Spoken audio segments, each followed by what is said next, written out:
What's up, guys? We are back with a full slate of NBA action here on Sunday, February 2nd. We're going to break down every NBA game tonight. We're also going to look at a bunch of the biggest NCAA basketball games on the slate. We're going to look at bets on the side and over-under, and make sure to check that pinned comment throughout the day to see if there's any changes as injury news and player availability is confirmed.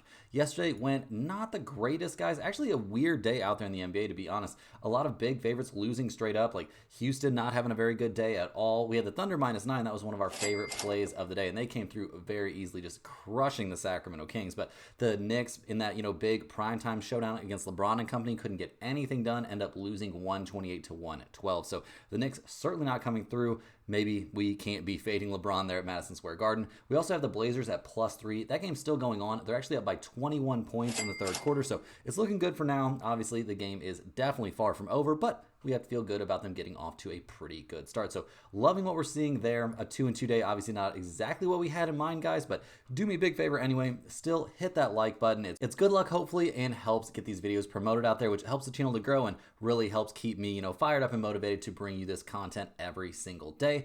Also, if you haven't already, take a second and subscribe to the channel so you don't miss out on our daily content. We're putting out a new video every single day, so you definitely want to stay up to date on that, keeping you up to date on all the major news and the best bets on a daily basis. You can also sign up for a channel membership by clicking the little join button right below the video. Members get exclusive early access to all of my videos and get their names up on screen just like right now. I really appreciate the support from all of you. That badge next to your comments really makes me feel appreciated, lets me know that I've got some big time supporters out there.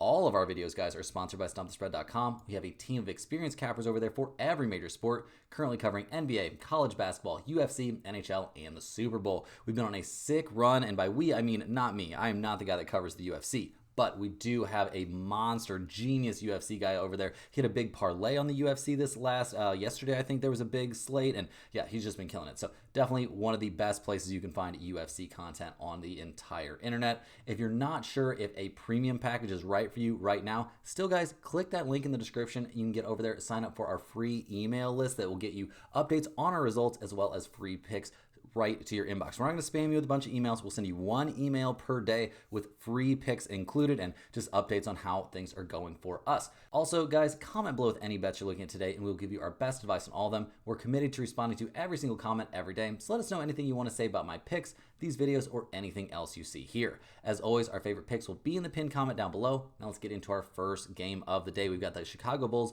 going on the road here to take on the Detroit Pistons. This is a 2 p.m. start, so yeah, guys, you're going to have to make do with some NBA and college basketball action. Unfortunately for all of us, there is no NFL action this Sunday. Very, very dark days. It's going to be a long offseason with everybody waiting for NFL to start back up. But right now, guys, we are looking at the Bulls. They're coming into this game fresh off a win, a big 122 to 106 win there at the Raptors. So good stuff. Chicago going on the road there without Zach LaVine to get that win, but not something we expect to see all the time from the Bulls, although they've had some good days, and getting Jacoby White back is definitely a big deal. Yeah, you heard me right. He goes by Kobe White, but his real name is Jacoby White. That's the kind of in-depth knowledge I know you guys are looking for when you come here for these sports picks. But I kid. But really, guys, loved what we saw from him. 25 points coming back there, 5 of 8 from 3. He played great. Could we see a drop-off from him in this game? We certainly could. But loved what we saw from him in his first one, and it was really the bench that carried the load there for the Bulls in this one, guys. 4 double-digit scores off the bench. We saw Jalen Smith play really well. Patrick Williams played well also. Dalen Terry playing great. The Bulls shot 45% from three-point range in the game. Like, just crazy stuff. Not what you expect to see from Chicago, especially on the road, but hey, they made it happen, no doubt about that. So a good game from them for sure. We'll see if they can carry this over for 2 good games in a row. Not something we've seen from the Bulls a ton, but they've done some good stuff. They're not going to have Zach LaVine for this game. Potentially he could come back Monday, but he's out for the birth of a child, so we'll see when he's actually back. But other than that, they are fully healthy for this one, so that's a pretty nice thing right now for the Bulls. Obviously getting White back is a huge deal. They're going to need him to play well as they go on the road to take on the Detroit Pistons, who are fresh off a much-needed 117 to 102 win there against the Mavericks. Detroit 24-24 on the season. They did have a rough road there for a little bit, but losing at the Pacers, at the Cavaliers, and at the Magic, those are not the worst losses in the world. So we're still pretty high on the Pistons in general. I mean, in that game against the Mavericks, we saw big stuff from Cade, guys. He put up a 40 spot, and those are some ethical, homegrown buckets, guys. Non-GMO out there. He only had 3 free throws in the entire game, so great stuff there from Cade. We also saw, Jalen Duren 16, 13, and 5, like a very good night from him. Tobias Harris finally could make a shot. He had 17 points, was a plus 12. Marcus Sasser, 10 points off the bench, not too bad at all. So loving what we saw from the Pistons in that game. We'll see if they can carry that over here for a second good game in a row. I mean, they are fully healthy, so that's a big deal for them. Got to feel great there. And, they're a team that's got very clearly stated playoff aspirations. Cade coming out and saying their sights are set on that 6th seed. They don't want to play a play-in game. They want to just be straight in the playoffs. So we'll see if they can take a step closer to that with a win here. The Pistons are 4.5-point favorites. We've got a total of 234. The Bulls 11, 12, and 1 against spread on the road, 6, 12, and 2 against spread after a win. So a very bad team after a win. They're also 27 and 22 to the under this season.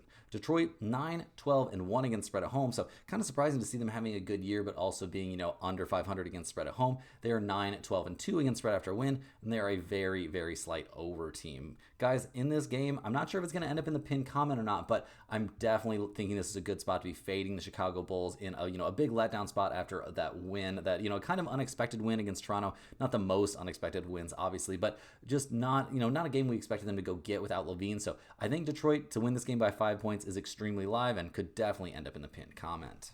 Moving right along here, guys, we're looking at the Dallas Mavericks going on the road to take on the Cleveland Cavaliers. The Mavs come into this game fresh off of that tough loss there against the Pistons. That cannot have felt great. So we'll see if they're capable of a bounce back here. It hasn't been the smoothest sailing for, the Mavs ever since Luka went down. I mean, they've got Kyrie back, so, some positive things are happening, but I don't know, guys. It feels a little bit rough out there. Kyrie, 28 points, but only 9 of 23 from the field. Like, not a great game for him. PJ Washington, 22 points. He's not going to play much better than he played, to be honest, guys. 22 points, 4 of 6 from 3, 8 of 17 from the field. He also had 13 boards, a couple of blocks. Like, he's not going to play that much better, and really, it feels like he has to be the second best player on this team right now. Clay played okay, but we're not going to see him play, a ton. He only played 26 minutes, so maybe we're overreacting here, but 26 minutes, 13 points, 3 of 7 from 3. Like, he's shooting the ball okay, but as a team, 33% from the three-point line is probably not going to result in a ton of wins here when they don't have Luka. So we'll see what the Mavs can get done in this one. It's not looking super great because the injury report is very crowded. We see Kyrie on there, PJ Washington, Gafford on there, Dwight Powell is out. So, it's a little sketch. They might be a little short-handed here. Kyrie with his shoulder issue, he's questionable for this game. He did play 37 minutes there against Detroit, so we'll see if he actually, comes up, sitting out this game. I mean, he had a very good game there. A decent game, I guess, against the Pistons. We'll see. It seems like it's very up in the air. He legitimately could end up missing this game. PJ Washington dealing with a knee issue. He is questionable for this game after a very good game against the Pistons. He could be watching this one from the sidelines, and it would not be the easiest look here. So we'll see. They're going to need all hands on deck, but they may not have it. Daniel Gafford would be pivotal in this game, to match up against Mobley and Jarrett Allen, but he's dealing with an ankle issue. He played 33 minutes there against Detroit, but if he ends up missing this game or even being limited, it could be a pretty bad deal there for the Mavs. So we'll see what they get done, see who's available here as they go on the road to take on the Cleveland Cavaliers, who are fresh off a third straight win, a 137-115 blowout there against the Hawks. They're 39-9 on the season. They are absolutely motoring along. Garland, 26 points. He played well. We also saw a pretty good night out there from Donovan Mitchell. He was a plus 17, had 24 points, was efficient shooting the ball, and had 6 assists. We loved what we saw from them on the boards in this game. They shot 58.2% from the field, only 33% from 3, so they can definitely improve that. But you got Ty Jerome coming off the bench to score 20 points, 15 points off the bench from Jalen Tyson. Like, this is just a complete team. And Jarrett Allen, 15 points, only 9 boards, but man, Mobley, 16 points, 10 boards, 4 assists. Max Strus getting in the mix, 3 of 4 from 3. Like, this team is just clicking, guys. The Cavaliers are back. They're just clicking. They had a little blip there for a minute. They were a little banged up, maybe a little bit wore out, but things are back on track right now for Cleveland. And they come into this game relatively healthy, but still missing, some important pieces that are going to make them even better. We see, both LeVert and Okoro still on the injury report. Karis LeVert with his wrist issue is questionable. He's been listed as questionable for a few games in a row. He hasn't played since back on the 18th there against Minnesota. So we'll see if he comes back from this one. It sounds possible, but definitely not anything close to a lock. Okoro, guys, with that shoulder issue, he is out for this one. He will not be playing in this game, but he hasn't played since back on the 16th. So that's not a huge deal to me. And looking at the numbers here, guys, we see Cleveland as big favorites. No shocker there. They're 12-point favorites. We've got a total of 237. Dallas, 10, 13, and 2 against spread on the road. They're 12, 9, and 1 against spread after a loss. So they are a team that can bounce back a little bit. They're also the slightest of over teams. Cleveland 17-9 against spread at home. They are 26-12 against spread after a win. They're a great team after a win. They're also a huge over team, guys. They're an NBA best 32-16 to the over this season. So a lot of things to look at here. I'm not going to be taking over 237 though. It's too big of a number. Like I just can't get there. That's not going to be something I'm interested in. But I definitely think this is a spot to take the Cavaliers. Big favorites did terrible on Saturday, guys. That's no lie there, no joke there. But I do think Cleveland is in a great spot here against a very banged up Mavs team. We'll be keeping a close eye on that injury report, but I think with how well Cleveland's playing right now, we may be putting them in the pinned comment, even if Dallas ends up being, most of the way healthy. If like everybody plays, I still think Cleveland comes away with a, close to 15 to 20 point win. Rolling right along here, guys, we are looking at the LA Clippers going on the road in this one to take on the Toronto Raptors. The Clippers come into this game winners of 4 out of their last 5, fresh off of a kind of competitive, to be honest, 112-104 win there at Charlotte. So we're not going to throw them a parade necessarily. A win at the Charlotte Hornets, who don't even have, most of their two best players. I'm not going to freak out, but we did like what we saw from Norman Powell. He played really well. Kawhi played well, 21 points from him. He's, getting back into the swing of things all the way up to 28 minutes. So that's all very good signs here. Harden didn't have to do too much, only 14 points from him. And the Clippers shot nearly 40% from 3, but didn't play too great of defense. They really gave up a lot there to Miles Bridges and Micic. So we'll see what they can, what the Clippers can do on defense here. And in general, we've liked what we've seen from the Clippers this season. Lately, they're doing some good stuff. A loss at the Suns looks pretty bad. They came out very flat in that game, but they've done some good stuff this year. I'm not about to, talk anything bad really about the Clippers. We've liked, generally speaking, what we've seen from them, and they come into this game kind of healthy, but with one major problem, guys. Norman Powell is on the injury report, guys. He's been ruled out due to right hip soreness. So kind of seems like not exactly a rest day, but not exactly, a major injury. So no Norman Powell out there. It's going to be the Harden and Kawhi show, and Zubac there too. So we'll see what things look like there. Obviously, that's a big guy to have out of the, the lineup there. But with everybody else ready to go, maybe it won't be a big deal here for the Clippers. But Norman Powell has been a huge part of the success of this team so far this season. So I'm not going to be glossing over that. That's definitely a big guy to have sidelined there. So we'll see what they can do, see how they handle that going on the road here to take on the Toronto Raptors, who are 15-33 on the season. They're fresh off a 122-106 loss there against the Bulls. That loss snapped a 5-game winning streak there from Toronto. They're figuring some stuff out, but quickly coming back seemed like it threw a wrench into the works there, guys, because that did not go amazing. Scotty Barnes down to 20 points in this game. Quickly, guys, only played 15 minutes, and he actually played well, 14 points, 5 of 8 from the field, so I can't really blame too much of this on him, but the bench looked pretty terrible. Walter was okay off the pine, but other than that, we did not like what we saw. They did a mediocre job at best on the boards against not the best rebounding team, and nobody, RJ Barrett, 19 points, okay, 13 points from Grady Dick, who's had a big fall off after, looking so good at the beginning of the season. So we'll see what they can get done, see if they can round back into form here, but not loving what we saw from Toronto there, in that loss. So maybe a bounce back spot here, no doubt about that. They are healthy coming into this game. It appears Quickly is going to be back out there again. The full starting lineup's ready to go. They should be good to go. This should not be a huge, injury situation for the Raptors. They come into this game as significant underdogs. They're getting 5 points here at home. We've got a total of 221. The Clippers are 12-11 against spread on the road. They are 17-10 against spread after a win. So not a team that has big letdowns. They're also a big under team, guys. They're 28-19-1 to the under. Toronto, on the other hand, has been very good against the spread at home. They're 16-8-1 against spread at home. They're 19-12-1 against spread after a loss. And they're a slight under team as well. So first up, guys, under 221, super live to me. I think that's a reasonable spot. You wanted to play an over-under here, definitely go with that under. But I think this is a great spot to take the Toronto Raptors getting 5 points, and I'll tell you guys why. First up, they're a great team against spread at home. They're a great team against spread after a loss. I know the Clippers are a good team against spread after a win, but they're not going to have Norman Powell. That's a huge deal. A big chunk of their scoring just disappears. Also, this game's in Toronto, and these better teams with these big-name stars like Kawhi and Harden kind of get into the mix in Toronto, so we shall say. So I think they're going to be dealing with a lot of off-court distractions for this game. I don't think they're going to be fully locked in. I think they could potentially lose this game straight up here to the Raptors, who have a lot of talent there in that starting lineup and some decent pieces there in the second unit as well. So definitely give me the Toronto Raptors here getting 5 points, as I think we see Kawhi and Harden getting a little bit distracted up there in the Great White North. Hey guys, jumping in here with a quick ad break. This is a great time to sign up for StumpTheSpread.com. Signing up for a premium membership gets you access to our top confidence plays on all the major sports. We're currently covering NCAA basketball, the NBA, NHL, UFC, and the NFL. We have a team of professional cappers that work extremely hard putting in the research on these games every day so you don't have to. We make things very easy for you with pick notifications directly to your phone and unit sizes assigned to each play so you can see where our confidence level is on every individual matchup.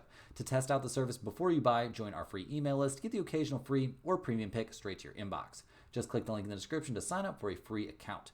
Don't forget to like this video and subscribe to the channel if you're new. Now guys, back to the games. Next on the docket, guys, we're looking at the Boston Celtics going on the road to take on the Philadelphia 76ers in our first of two nationally televised NBA games here on Sunday. The NBA trying to take advantage of the NFL not being there on Sunday, and I think this would have been a great matchup to do it if we were going to have Joel Embiid playing. Unfortunately, guys, Joel Embiid doesn't really play basketball anymore, so we'll see what happens with that here down the stretch, but Boston comes in this game winners of 2 in a row. They're fresh off of a crazy 2-point win there at the Pelicans. We saw Jason Tatum hit a game winner, so cool, good stuff from Tatum. It wasn't my favorite shot that I've ever seen. Like, didn't look amazing, but he made it. Good shot, well played, good move. He got to his spot, I guess, and made it, but it looked a little bit sketchy. The Celtics have won 3 out of their last 4. Obviously, a 2-point win against the Pelicans doesn't look amazing. We were on the Pelicans there. Fading the Celtics off of a win has become a system play. So we're going to be looking at that here in just a second. But yeah, Pelicans plus 11 was good as gold in that one. The Celtics in general in that game, I mean, not a massive day offensively. Jaylen Brown putting up 28 points. Great to see him, getting back on track. Tatum with 27 in that game winner. Porzingis, definitely a letdown spot for him. Only 16 points. Only 4 of 8 from the free throw line, which is weird to see him missing his free throws. Nothing awesome happening for the Celtics bench. They shot 16 of 41 from 3, which is fine, but not insane. Their free throw numbers looked really concerning, though. Like, why can't they make any free throws all of a sudden? Like, I don't know. Not the sharpest game there from the Celtics. So we'll see if they get a little bit more locked in here playing on national TV, but to be honest, it doesn't really feel like the Celtics care about that kind of stuff that much. They come into this game fully healthy, so that's a positive for sure. No more Drew Holiday on the injury report. Horford seems like he's good to go once again. Porzingis is avoiding injury for the moment, so a lot of good health, luck for the Celtics once again so far this season. So you'll love to see that. We'll see what they do here going on the road to take on the Philadelphia 76ers, who are fresh off of a probably borderline devastating loss there against the Nuggets. Honestly, they lost 137 to 134. A tough game. Maxey looking insane, finally getting on track after a mediocre start to the season with so many weird things going on for the 76ers. You can't really blame the young guy, but he's coming off of a 42-point game. He was 15 of 26 from the field, 6 of 11 from 3. He also had 9 assists out there. Kelly Oubre putting up 27 points. He's quietly having an amazing season. Yabusele, 28 points, 4 of 7 from 3. We saw the 76ers shoot 52.5% from 3 in this game, so just great stuff. 10 points off the board, off the pine there for Ricky Council IV. So just a lot of positives there for the 76ers, and this is without Paul George and Joel Embiid. So the roster construction, some questionable choices have been made. Extending Joel Embiid so aggressively so early seems like a really bad move, and yeah, I don't know, guys. We'll see what goes on with Paul George down the stretch, but right now the 76ers probably a little bit upset they lost that game, but generally they have to be upset with just how their season is going. And once again for this one, guys, we see Paul George, Caleb Martin, Joel Embiid, and Andre Drummond all on the injury report. Paul George will be out for this game against the Celtics. He's confirmed won't play with his finger issue. Caleb Martin still dealing with that hip injury, so he is apparently questionable. So there's a chance he plays. He is supposed to be the Celtic killer, so we'll see if they get the Celtic killer out there for this game. Joel Embiid with his knee issue, shocker of the year, he's not playing, and Andre Drummond with his toe, he is technically questionable for this game. So I don't know if that's somebody they're really going to need out there a lot against the Celtics, but we'll see. Maybe they would want him. Looking at the numbers here, guys, the 76ers are getting 10.5 points. We've got a total of 220.5. Boston, 10-13-1 against spread on the road. They are 6-26-1 against spread after a win. Yeah, it's getting insane, guys. That is an NBA worst mark after a win, obviously. They're also 27-22 to the under. Philadelphia, 8-14-1 against the spread at home, so not very good. They're 9-17-1 against spread after a loss. That's the NBA worst mark after a loss. They're also 24-20-3 to the over. Guys, this does not feel as good as it normally feels. Don't get me wrong. It usually feels amazing to just insta-fade the Celtics coming off a win. The 76ers getting double-digit points here. You would think that would be fine, but man, I don't know. This feels way more sketchy. We're not going against our rule. We are going to fade the Celtics coming off a win. So give me the 76ers plus 10.5, but I don't know if I have the balls to put it in the pinned comment because, man, the Philadelphia 76ers are real bad. They're real bad. So we'll see if this makes it in there. I don't think it's gonna, but definitely have to be riding the 76ers here. My only concern is maybe Maxey gets shut down by Jaylen Brown or somebody, but nobody on the Celtics is really playing that crazy defense right now. So maybe this is just another excellent spot, and we're going to miss out on having it in the pinned comment. So you guys don't have to miss out on it. You can still take this play, but I just am not brave enough here with the 76ers to put it in the pinned comment. Next up, guys, in our last nationally televised game of the night, we've got the Memphis Grizzlies going on the road to take on the Milwaukee Bucks. The Grizzlies come into this game 32-16 on the season, fresh off of a monster 120-119 win there against the Rockets in a game where they did not have Ja Morant. Pretty impressive stuff, pretty tilting stuff that Ja Morant gets ruled out super late in the day, but whatever. I guess you're going to have that happen to you in the NBA. Jaren Jackson Jr., a monster game, 21, 22 from Kennard, who played great, 24 from Desmond Bane, and that was with him going 0-2 from 3. He also had 12 boards and 6 assists. Yeah, those little short arms putting in some real work, and the bench looked great too. Brandon Clark 13 points, Santi Aldama 15. So yeah, very good stuff. They won this game despite shooting 32% from 3. They only shot 75% from the free throw line, so nothing insane there. They got out rebounded significantly and still managed to come away with the win, albeit against the Houston Rockets team that had no Alperen Sengun. So neither team was at full strength. Memphis comes away with the 1-point win. I think they're probably stoked about that. Looking at the injury report for them for this game, obviously the main guy we're interested in and the only guy on the injury report is Ja Morant. He's currently listed as day-to-day. He's officially doubtful for this game against the Bucks, dealing with that shoulder injury. So yeah, Ja Morant, one of the most exciting players in the NBA, but man, he just can't stay healthy, like ever. Like, at least it's not a lower body thing, I guess, but man, you want to see him out there, and he's not going to be out there for this one, it doesn't look like. So we'll see. Keep an eye on that. Obviously, the Grizzlies can be a little bit weird with their injury reports, as evidenced by Ja missing the last game after it very much looked like he was going to play. But we'll see what goes on here as the Grizzlies go on the road to take on the Milwaukee Bucks, who are 26-20 on the year. They're fresh off a 144-118 loss there at the San Antonio Spurs. We had the Giannis getting mad at Chris Paul situation, and yeah, I don't blame him. Chris Paul honestly feels like a pretty dirty player. Yeah, what are you going to do? I mean, he shoved Giannis out of the air probably and kind of tripped him. Probably shouldn't be doing that. So we'll see what goes on with that the next time these two teams meet. I don't know when that'll exactly happen, but yeah, we'll see. It was a blowout loss there for the Bucks, though. They played terrible in that game. Giannis had 35 points, but got very little help, making it very, very obvious that either of these guys are being bothered by the fact they're in these trade rumors, or they just deserve to be traded. Middleton, though, definitely not bothered. 8 of 9 from the field, 3 of 4 from 3. He put up 21 points off the bench. He's playing great. Dame put up 22 points very inefficiently, though. Giannis was just the driving force. And this team, guys, I don't know. Like, Brook Lopez is looking terrible. Like, Taurean Prince is playing 30 minutes for you. That's probably not a great sign. So we'll see what goes on, for the Milwaukee Bucks here down the stretch. They've shown they can be really good. They've also shown they can suck. Looking at the injury report for Milwaukee in this game, it is lit up like a Christmas tree, guys. Dame on there, Taurean Prince on there, Giannis always on there, Brook Lopez is on there, Gary Trent Jr. on there, Chris Middleton on there, Bobby Portis still listed as out. He is confirmed, out for this game due to personal reasons. Chris Middleton with his ankle issue is probable, so we're apparently going to see him once again, and he's been playing great. Gary Trent Jr. probable for this game. Brook Lopez with his back issue is also probable. Like, why are they putting all these dudes on there if they're probable? Giannis always on there. He's probable. Taurean Prince also probable. Dame with his groin issue, he's probable. So just keep an eye on this injury report, guys. They're clearly going to play this very close to the chest and tell us as little as they can possibly get away with. I hope they get fined, because this kind of stuff is what's really messing up the NBA for some people. You know, you're trying to bet on these games. That's half the enjoyment of watching it, and you got this kind of shit going on. So we'll see what happens. The Bucks 4.5-point favorites here at home. We've got a total of 242.5. Memphis 14-9 against spread on the road. That's very, very good. They're also 18-13 against spread after a win, so no major drop off there. They are 31-17 to the overs. They're a huge over team as well. Milwaukee 11-11-1 against spread at home. They are 9-10 against spread after a loss. They are 24-23 to the over. If you wanted to take over, you could. It's 242.5, and the entire Milwaukee Bucks team's on the injury report, so that seems a little sketch to me. But what doesn't seem sketch to me is taking the Memphis Grizzlies here on the road, getting 4.5 points.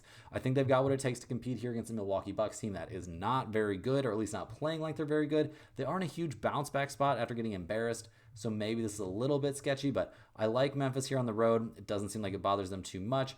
They don't really have anybody that can defend Giannis necessarily, but other than that, they should be fine out there. And I just really like the way Memphis is playing, whether Ja plays or not.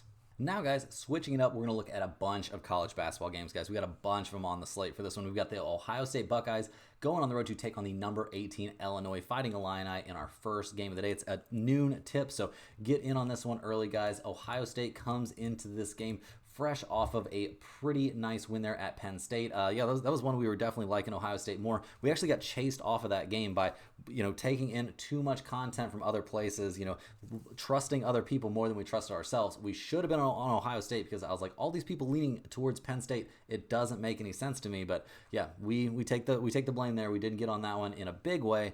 And yeah, it would have been an easy blowout win because Ohio State took them down 83-64. They were not bothered playing on the road there at all. And Ohio State hasn't looked bad on the road in general this season. They did a great job, shot 36% from three in the win. They did a good job getting to the line. They dominated the boards in this game. Just a great game there for Ohio State. And they also, they've got a nice road win at Purdue on the docket. They also, kept things very, very close at Wisconsin, ended up losing by 2. So this is a team that does not struggle going on the road. Like this season, that has not been a problem. They've got a monster in Bruce Thornton, 17 points, 4 assists per game, shooting over 50% from the field.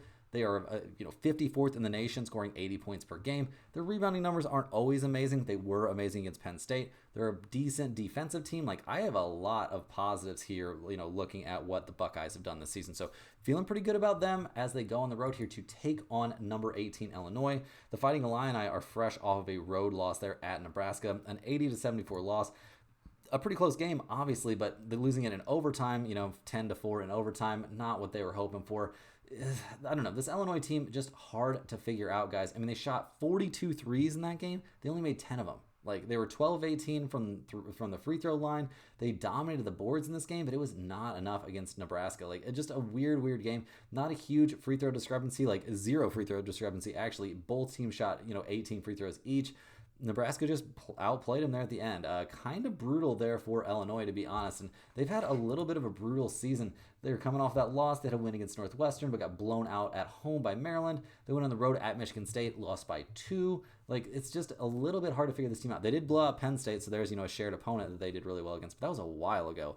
Illinois does have, very good numbers. I mean, they're 9th in the nation in points per game. They're 2nd in the nation in rebounds per game. But all those numbers get very skewed by them playing these overtime games. So we'll see what we actually get from Illinois in this one. I'm very intrigued by this spot because Illinois 6.5-point favorites here at home. We've got a total of 154.5. Ohio State 3-3 against spread on the road, 12-9 to the under. Illinois 7-5 against spread at home, 12-9 to the over. So guys, I can't do it. I can't pass up 6.5 points here for Ohio State. Maybe they're in a letdown spot coming off of that win against Penn State, but it was only Penn State. They've got Maryland on deck. I don't think that's a huge deal. We see, Illinois with Rutgers on deck. I don't think that's a massive deal either. So go ahead and give me Ohio State here on the road. I don't know if this is going to make in the pinned comment. I would be very sad for missing out on value on Ohio State once again, but I do think this is a reasonable spot to back the Buckeyes. Next up, guys, we've got a 1 p.m. tip. We've got the West Virginia Mountaineers going on the road to take on the Cincinnati Bearcats. West Virginia has been a team that's been all over the place this season. They're 13-7 overall. They're currently 4-5 in Big 12 play. They've lost 3 in a row. They just got, kind of dunked on by number 6 Houston, losing 63-49. They lost at Kansas State the game before that. Played a close one against Arizona State before that. But before that, guys, they straight up beat Iowa State. They didn't keep things close in either game against Houston, so we'll see if they can actually do. They beat Kansas earlier this season. Like, this is just a team. They're all over the place, guys. They're really just all over the place. So we'll see what they can get done in this one. In that game against Houston, obviously, one of the toughest opponents out there. We didn't like what we saw from the Mountaineers at all. They only had 19 rebounds in the entire game. That's not a great look. Not a great look. 5 of 11 from the free throw line. Like, what the hell is going on here? They just really got roughed up there by Houston. So we'll see if they've got a bounce back in them. They have, a very good leading scorer in Javon Small, 19 points per game, 5 assists, shooting 43% from the field. But their overall offensive numbers, not great. Their rebounding numbers, not amazing. They do play some good defense, so I got to give them credit there. But is that going to be enough here as they go on the road to take on the Cincinnati Bearcats, who are 12-8 on the season? They're coming off of another loss, guys. They lost 69-66 against Utah, who's quietly playing okay recently. They lost at BYU before that, so 2 road games, not having a good time. They lost against Texas Tech before that. they haven't had these like big time wins that we've seen from West Virginia. They beat Dayton back when Dayton was ranked number 22 in the nation. Turns out Dayton sucks. So that win losing a lot of its shine there. Not a team that has a real big go-to scorer either. They're not an amazing rebounding team. Their defense is fine, but their offense production does lack a little bit. And yeah, I don't know, guys. I mean, in that loss against Utah, they shot 36% from three. Like, they're not going to shoot that much better from three. They did, got to the line a lot, but only made 14 of 22. Their rebounding numbers were horrendous. So not loving what we're seeing from Cincinnati in this one. They are 5-point favorites, though. We've got a total of 128.5. West Virginia is actually 3-2 against the spread on the road, which is impressive. They are 13-6-1 to the under. Cincinnati 3-8 against the spread at home. Pretty bad stuff. They're 17-3 to the under, one of the best under teams in the nation. So, guys, right off the bat here, under 128.5 looks very good. I mean, that's obviously banking on a very low scoring game here, but I don't know if we have to mess with that over-under because I'm just going to take West Virginia and getting 5 points here. I think they're the better team. They could win this one straight up. They might even be a wrong team favored situation here. So give me the West Virginia Mountaineers getting 5 points. This is a play that's definitely going in the pinned comment. You could also take that under. That is honestly pinned comment worthy also. Either one of those plays could end up as a premium pick over at Stump the Spread as well. Next up, guys, we've got an ESPN2 game that is also tipping at 1 p.m. We've got the South Florida Bulls going on the road to take on the Florida Atlantic Owls. South Florida 11-10 on the season coming into this game, so not having the best time, but they are fresh off of a win, a 69-64 win against Rice. Not like Rice is having a great time either. Like, Rice is 2-6 in conference play. South Florida is 4-4 out there in the American, so they're doing some positive things, but they're only 2-4 over their last 6 games. So not really time to throw them a parade just yet. In that win against Rice, obviously a 5-point win, so fairly close. We didn't love what we saw from South Florida, shooting the ball. I mean, only 6 of 21 from 3, but they did, okay on the boards, I guess. Got to give them some credit there. They shot only 57% from the free throw line. Like, this is definitely a team with some issues, and it just so happened that on that day, Rice had more issues. So we'll see what South Florida can do here. Their season-long numbers do not jump off the page, guys. Pretty bad rebounding team, very bad defensively. So they've got a lot of work to do if they want to, move up the standings there in the American. They're going on the road to play, a team that they obviously are going to be very much hoping that they could, leapfrog here in the standings in the Florida Atlantic Owls. They come into this game fresh off a win there against UTSA, which, I mean, that's not looking like the worst win. UTSA has 4 conference wins already. They beat Rice in a very close game as well. So that's, a common opponent that had, a very similar result.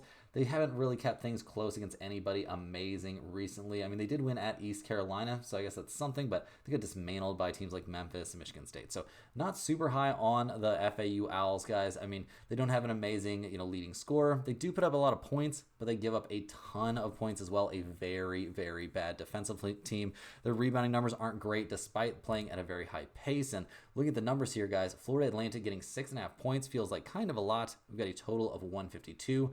South Florida 3-4 against the spread on the road, 13-7 to the under. FAU 2-4-1 against the spread at home. So a bad team against the spread at home, and 11-9 to the over. This is a great spot to take South Florida, guys. I don't know if this one's going to make it into the pinned comment. I don't know if this is a team that I trust quite enough, but definitely give me the points here in what I think should be a very, very even game. If this comes down to the last, 2, maybe even 3 possessions, we love being on the team getting, 6.5 points. Like, that is a lot in the spot. So definitely give me South Florida in this one. Surely has a chance to end up in the pinned comment. Next on the docket, we're looking at the number 19 Memphis Tigers going on the road to take on the Rice Owls. Memphis comes in this game 17-4 on the season. They're in a little bit of a letdown spot after a monster performance there, a 68-56 win against Tulane. This is a back-to-back road spot. They're playing 2 games in a row here on the road, but yeah, that win against Tulane definitely made me feel much better about the Tigers.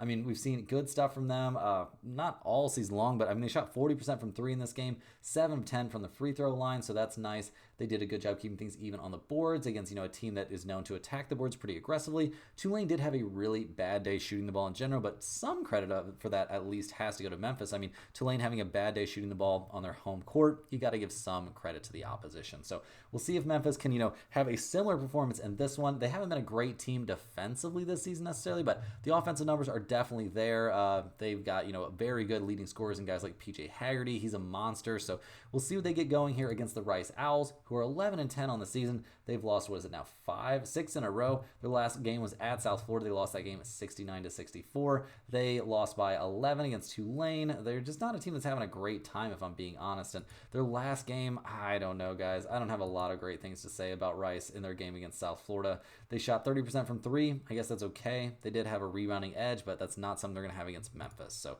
not really feeling it here for the Rice Owls. I mean, they don't have a monster leading scorer. They're 303rd in the nation in points per game. They are a good rebounding team. Their their defense isn't great though, and yeah, I don't know. They're getting 10 points here at home. We've got a total of 145. Memphis 4-3 against spread on the road, 11-10 to the under. Rice 4-5 against spread at home. They're 10-10 to the over/under. Guys, I'm definitely taking the Memphis Tigers to get the win and cover in this one. I mean, I don't know. I don't think this is a big look ahead spot. I mean, they've got Tulsa on deck. Rice, they've got they have East Carolina on deck. So yeah, this is more of a look ahead spot for Rice than Memphis. I think Memphis gets a walk-over win in this. Moving into the afternoon slate, we're looking at the Colorado Buffaloes going on the road to take on the TCU Horned Frogs. Colorado 9-11 on the year, having a rough time. They've lost several games in a row now. They're fresh off just a heartbreaker of a loss, a 70-68 loss there against Arizona State. Now they've got to go on the road to take on TCU and then to take on Utah. Then they got to face Houston. It is a murderer's row out there in the Big 12. And yeah, the Buffaloes straight up not having a good time at all. Yeah, Julian Hammond, the third, leading the way for them. He's not a monster. This team's very bad defensively, not good on the boards either. So not a lot of positives right now for Colorado, but they're going on the road to take on a 500 team in the TCU Horned Frogs, who have lost 3 in a row. They're fresh off a 71-57 beat down there at number 22 Texas Tech. Now they've got a theoretically winnable game. I mean, they're 7-point favorites, so they're supposed to win, right? But this team has no monster leading score. They are terrible, 371st in the nation in points per game. They're near 300th in rebounding. They're a bad defensive team as well. So not a lot of great stuff to say about TCU or Colorado, to be honest. The Buffaloes are, getting 7 points here. We've got a total of 137.5. Colorado 1-3 against spread on the road. 10-9-1 to the over. TCU 4-7 against spread at home, but they're 14-6 to the under. So yeah, this is going to be a messy game. I don't love it. Since it's going to be messy, I'm leaning towards Colorado and the points, but I really think this is a spot you probably want to go with the under, or maybe even stay away from it, because this is not a game that anybody's going to have any fun watching. Looking at another ESPN2 game here, guys, we've got the Bradley Braves. They're going on the road to take on the North Iowa Panthers. Bradley comes into this game 18-4 on the season. They are currently second there in the MVC, only one win behind Drake for the top spot. They are coming off of that tough 93-70 loss at UIC, so that's a little bit rough. Now they got to go on the road to take on Northern Iowa. Losing against UIC shouldn't be that big of a shock, I guess. They played a 1-point game against them earlier this season, but this Bradley team, guys, has been pretty good this season. I mean, Duke Dean putting up 13.8 points per game and nearly 5 assists.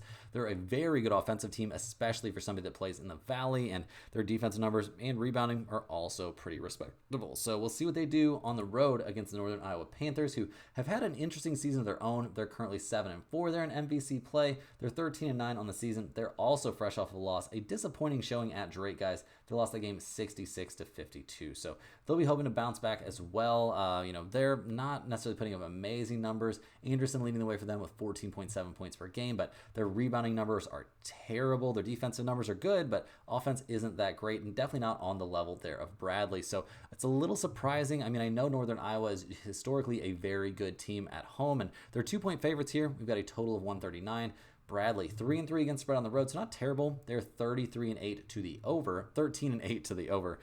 UNI though, guys, they are 9-2 against spread at home this year. They've got a very nice home court advantage. They're also 14-7 to the under. So the over/under play, not something I'm interested in. I really want to fade, Northern Iowa in this one. I want to go with Bradley here on the road. It feels a bit tough, but Bradley, I think, is the better team. They're in a huge bounce back spot after getting embarrassed at home against UIC. So go ahead and give me the Bradley Braves on the road in this one, but probably not going to the pin comment. That trend there for Northern Iowa at home is just too scary. Next up, guys, we got the Seton Hall Pirates going on the road to take on the DePaul Blue Demons. Seton Hall 6-15 on the season. They are not having a good time. They're fresh off a 2-point loss against Providence. This isn't a team that really does a lot well, guys. They're 409th in the nation offensively, terrible on defense, terrible on the boards.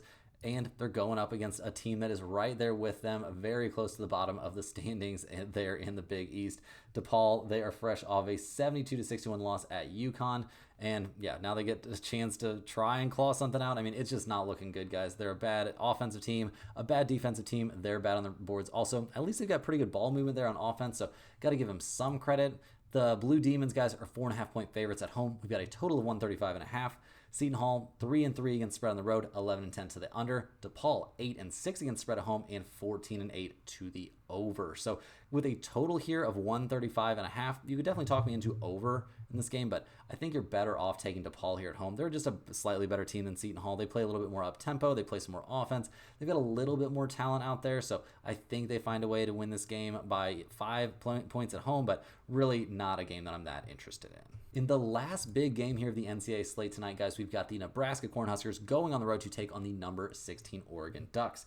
Nebraska, 13-8 on the season. They're fresh off a huge 80-74 win there against Illinois, a win that they desperately needed. That win snapped, what was it, a 6-game losing streak. They've got a monster there in Nebraska, guys, in Bryce Williams, 18.6 points per game, shooting 47% from the field. Their season-long numbers are good. I wouldn't say they're elite, but I would definitely say they're good. They're a decent rebounding team, a good offensive team. They play a little bit of defense, but usually that happens at home. So we'll see if we, have them playing defense here on the road against the Oregon Ducks, who are 16-5 on the season. They are fresh off of back-to-back losses, guys. They just got kind of embarrassed at UCLA. Now they get to play a home game against Nebraska. So that's got to help a little bit. Obviously, losing both those road games, like at Minnesota and then at UCLA, that was not a great look for a team that, is currently ranked in the top 25, but they're going to need to win this game to have any sort of chance to stay in the top 25 once the new rankings come out. This squad doesn't really have a monster, leading scorer. They're decent offensively, decent on the boards, pretty good defensively, and they've got good ball movement. So I like a little bit of what we're seeing from Oregon, but they are 6.5-point favorites in this game. That looks a little bit sketchy. We've got a total of 146. Nebraska, 3-4 against spread on the road, so not a bad road team. They're 12-9 to the over. Oregon, 3-8 against spread at home this season. That is not a good look. They're 11-10 to the over. So if you think this is going to be a high-scoring game, I could definitely get behind that. Over 146 looks very, very good. But honestly, guys, better than that to me. I think Nebraska getting 6.5 points on the road is a very solid spot. I mean, I don't think this is going to be a blowout game for Oregon. I know it's a kind of a weird travel spot for Nebraska having to go all the way to Oregon, but it's not that bad of a flight. I think they'll be fine. Give me the Cornhuskers to make this game competitive. Well, guys, that's all the games we have for today. What a monster of a video. Do me a huge favor. Hit that like button for good luck on all of your bets. Subscribe to the channel if you're new over here. Let me know in the comments any questions you have on today's slate. Thank you for watching. Definitely don't forget to click the link in the description. Get over to stumpthespread.com. Get signed up for our free email list, and we'll have emails to you on the daily with free picks in there. And you can also check out our premium picks over there if that's something you're interested in. We will see you guys tomorrow for more sports betting action.